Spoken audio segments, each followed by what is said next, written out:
নমস্কার। শ্রী শ্রী ওলাইচণ্ডী কৃষ্ণকালী মন্দিরের সকল ভক্তকে আমার প্রণাম। আজ বৃহস্পতিবার সকাল।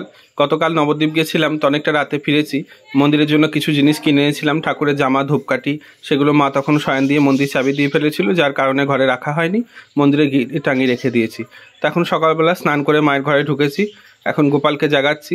কয়েকজন ভক্ত কমেন্টে লিখেছিলেন যে মোবাইলটা কোনো একটা জায়গায় রেখে ভিডিও করলে পারে, সেটা ভালো হয়। তো আমারও মনে হলো সত্যি তাই, একটা জায়গায় স্ট্যান্ডে রেখে দিলে ভিডিওটা নড়ে না, দেখতেও ভালো লাগে, যার কারণে আজকে স্ট্যান্ডে রেখেই ভিডিও করছি। এখন গোপালকে জাগিয়ে নিচ্ছি, ঘুম থেকে তুলে গোপালের বিছানা ঝেড়ে গোপালের চোখ মুখ ধুয়ে দিয়ে মিষ্টি জল দিয়েছি। কয়েকদিন ধরে গোপালকে একই জামা পরানো ছিল, তো আজকে জামাটা ভাবছি একটু পাল্টে দেবো। আর মাকে যে লাল শাড়িটা দেখছেন, এই লাল শাড়িটা কাটোয়া থেকেই একটা বোন দিয়েছিল, তো সেনগুপ্ত বাড়ি, তা ওর কাপড়টা আজকে ছাড়িয়ে দিয়ে মাকে একটা অন্য শাড়ি পরাবো। প্রতি বৃহস্পতিবারই মাকে কাপড় পাল্টানো হয়। কেউ কেউ কমেন্টে জানতে চান যে মায়ের এই শাড়িগুলো কী হয়।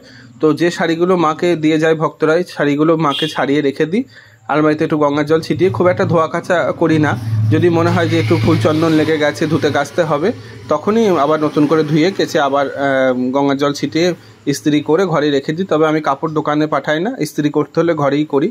আর যদি কোনো লাল পেরে শাড়ি হয়, গরদের কাপড় বা ছালের কাপড় হয়, তখন রেখে দিই। একটু পুরনো হয়ে গেলে আমি মন্দিরে পরে আমি পুজো করি।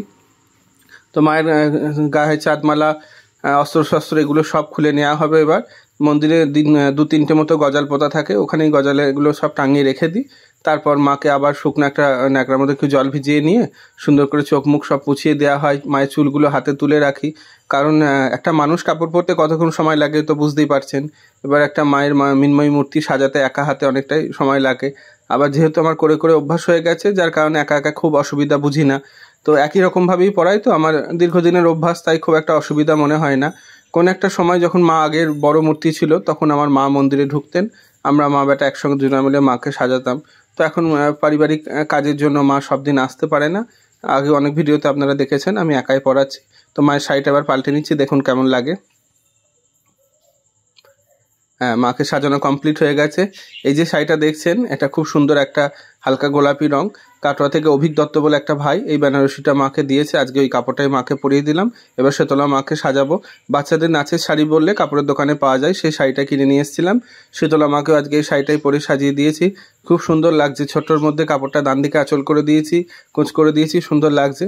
আর এই চিনামাটির জারটা অ্যামাজন থেকে কিনেছিলাম নৈবেদ্যের চাল রাখার জন্য। এই যে পিতলের হাঁড়িটা দেখছেন, আমি এর মধ্যেই নৈবেদ্যের চাল প্রতিদিনই রাখতাম। তো বড় হাঁড়ি তো, এক ভর্তি চাল রেখে একদিন সরাতে গিয়ে হাত ফসকে ঘরের মেঝে অনেকটা চাল পড়ে গেল, যার জন্য ভাবলাম দেখি চেঞ্জ করি। আর এই নারকেলের যে মালাইটা দেখলেন, এটা আমার বাড়ির গাছেরই একটা শেষ নারকেল গাছগুলো কাটার আগে ওই মালাইটাকেই আমি রেখে দিয়েছিলাম, যে যখন নৈবেদ্যের চাল তুলবো তো ওই মালাইটা করে আমি তুলবো। তো ওই জন্য অ্যামাজন থেকে যে জারটা কিনেছি ওর মধ্যে চালগুলো সব ঢেলে রেখে দিচ্ছি। আর এটার খুব সুন্দর একটা বড় ঢাকা দিয়েছে, কিন্তু ঢাকাটাও চীনামাটির, তো ভিজে হাতে নৈবেদ্য করার সময় তুলতে গিয়ে যদি পিছল কেটে পড়ে যায়, যার কারণে আমি মনে করছি এটা একটা তাম্রকুণ্ড ঢাকা দিয়ে রাখবো।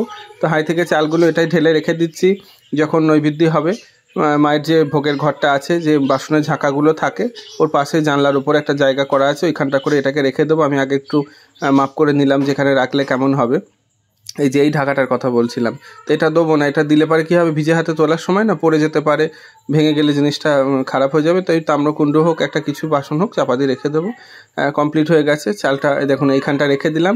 তাহলে টক করে নৈবেদ্য তুলে নেবো। এই যে মাকে সাজিয়েছি, মায়ের পুজো সম্পূর্ণ হলো। আজকে খুব বেশি ফুল পাইনি।